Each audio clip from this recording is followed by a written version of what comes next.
ఆయన దగ్గర కొన్ని వేల కోట్ల ఆస్తులు ఉన్నాయి.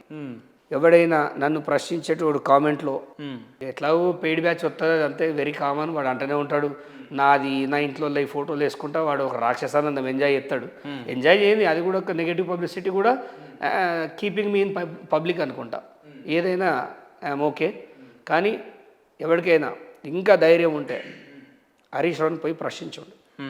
నీ కబ్జాలేంది, నువ్వు వేడికెళ్ళి వచ్చినావు, నీ రబ్బర్ చెప్పులేంది, నీ లెక్కెక్కడిది, వాళ్ళు ఇన్ని పైసలు ఎక్కడి, నీ కొడుకు అమెరికాలో ఎట్లా చదువుతుండు, నీకు ఎంత వస్తుంది జీతము పర్ మంత్, ఏడా అసెంబ్లీలో నువ్వు ఎమ్మెల్యేవి, ఈడ్చితంతే నీ ఇన్నేళ్ళు మొత్తం కలిపి కూడా 5 కోట్ల జీతం తీసుకోలే, నీకు రేంజ్ రోవర్ కార్ ఎక్కడిది, నీ జాగలెక్కడి, నీ బినామీలు ఏంది, నీ వ్యవస్థ ఏంది, అసలు ఏం చేద్దాం అనుకుంటున్నావు తెలంగాణని?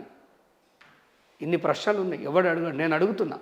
సమాధానం దొరుకుతుందా ఈ ప్రశ్నలన్నింటికి? కాలం అన్నింటికి సమాధానం చెప్తుంది. కాలగర్భంలో ఈయన జస్ట్ 6 ఫీటే, మంచి మంచి వాళ్ళు కొట్టుకపోయారు, కోటీశ్వరులు, వేల కోట్లు ఉన్నోళ్ళు గాలి జనార్దన్ రెడ్డి గాలి కొట్టుకపోయాడు.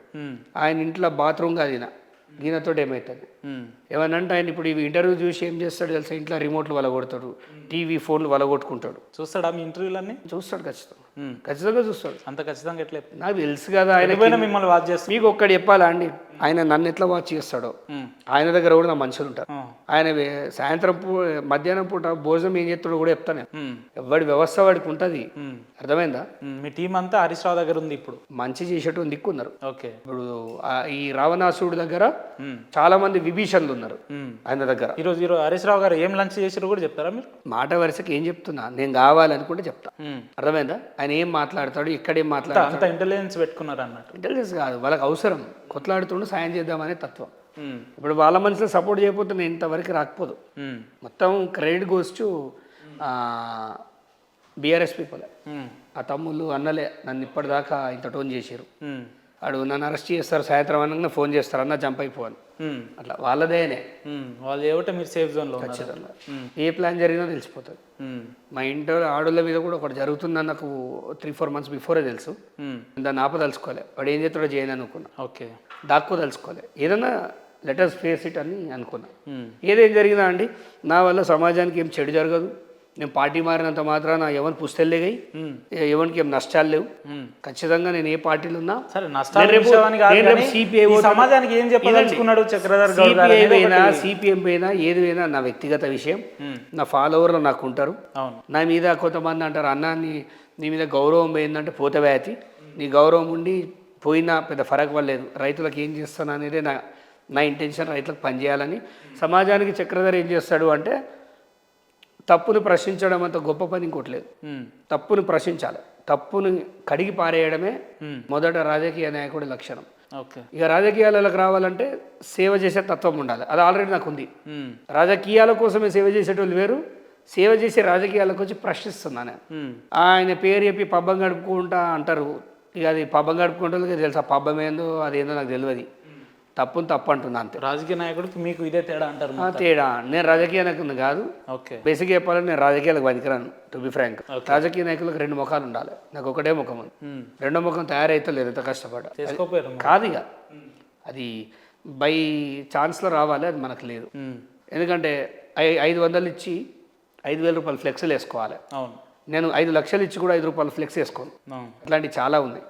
కొంతమందికి సాయం చేస్తే వాళ్ళ ఇంటికి చెప్పుకోవద్దని ఉంటుంది, అట్లా చాలా వదిలేసిన నేను. ఓకే, నా ల్యాప్టాప్ పోలీసు వాళ్ళకి దొరికిన ల్యాప్టాప్లు అన్నీ ఉన్నాయి. వాళ్ళే చూసి ఛాయ్ కూడా దాయిపించారు, మంచోడు చక్రధర్ అని. వాళ్ళకి తెలిసి నేనేందో. సో సమాజానికి ఒకటే చెప్తా, నా కొట్లాటలో న్యాయం ఉంది. న్యాయం లేదని మీరు అనుకుంటే, మీరు బీఆర్ఎస్కి కరుడు కట్టిన వాళ్ళు అయితే, మీ ఇంట్లో జబ్బు వచ్చినప్పుడు ఆడేమి ఇచ్చిండో నాకు తెలియదు. మీరు కష్టాలలో ఉన్నప్పుడు ఎన్ని ఉద్యోగాలు వచ్చినాయో నాకు తెలియదు. మీ ఒక్క కుటుంబానికి మంచి జరిగితే మంచి కాదు, సమాజానికి మంచి జరగాలి.